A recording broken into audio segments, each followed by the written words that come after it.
Welcome back everybody to another episode of Bill Hanna Baking. Today I'm going to show you how to make a sweet and perfectly flaky pie crust. Follow along and I promise this will be, well, as easy as pie. I'm only going to use ingredients you likely already have in your kitchen, as well as very limited equipment. I'm not going to use a food processor, I'm not going to use a mixer, I'm only going to use stuff you likely already have.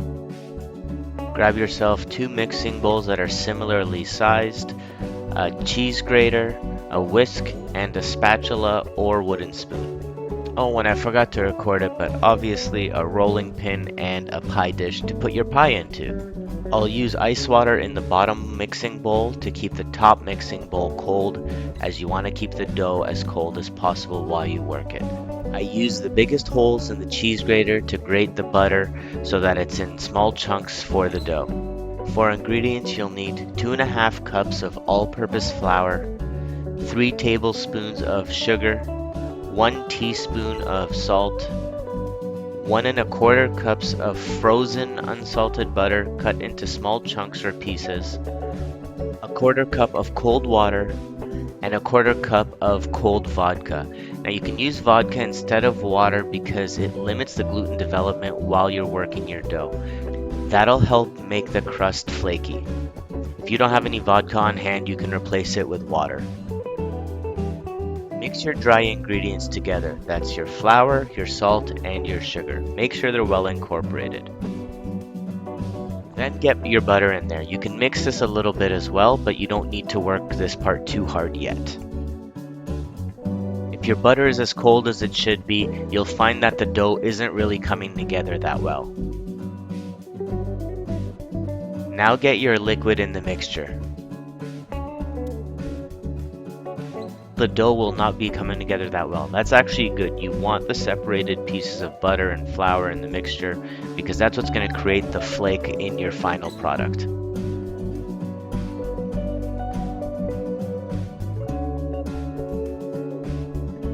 Now flour a surface and start putting your dough together as well as you can. Again, you don't want to overwork this because you want to make sure that there's still separated chunks within the dough. So it's actually preferred if it's not a unified mass of dough. You can have little bits and pieces here and there.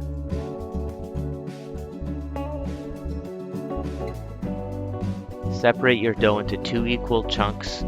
Flatten your chunks into 1-inch thick discs. Saran wrap them tightly and put it in the fridge. Put your dough in the fridge for at least 2 hours or in the freezer for up to 3 months. To start working on the pie crust, flour a table or surface, flour your rolling pin, and get one of the pie crusts. You're going to roll this out into one big misshapen circle. You want your dough to be at least about 2 inches bigger than the pie dish you're going to be using on either side. Roll your dough up loosely on the rolling pin and transfer it onto the pie dish.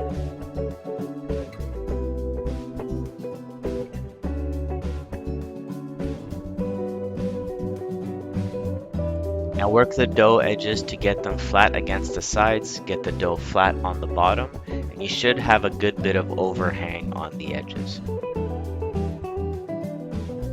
You're going to use the overhang and you're going to fold it backwards and kind of tuck it in between the rest of the dough and the dish.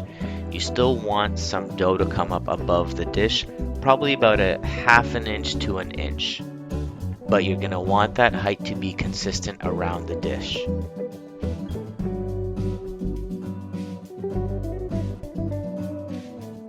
Now you can design the edge of the dough however you wish. I use my fingers to get the design you're going to see.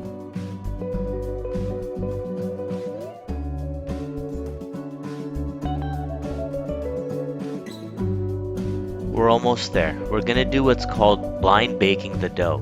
The purpose of blind baking the dough is to bake the dough without you putting anything into it first. This will prevent your pie from being soggy at the bottom. Use a fork to prick the dough all over the bottom. Then you can use a pie weight, as they call it, or I just use dried beans in parchment paper.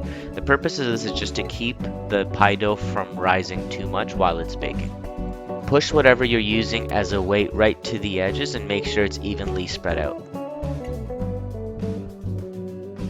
Then get that into the oven at a preheated 400 degrees for about 15 to 20 minutes, just until the edges start browning a little bit. And that's it, you've just made a perfectly flaky pie crust that's ready for whatever you're going to put inside. I'll also post a sugar pie video, so be sure to check that out. Thanks for watching, see you when I see ya!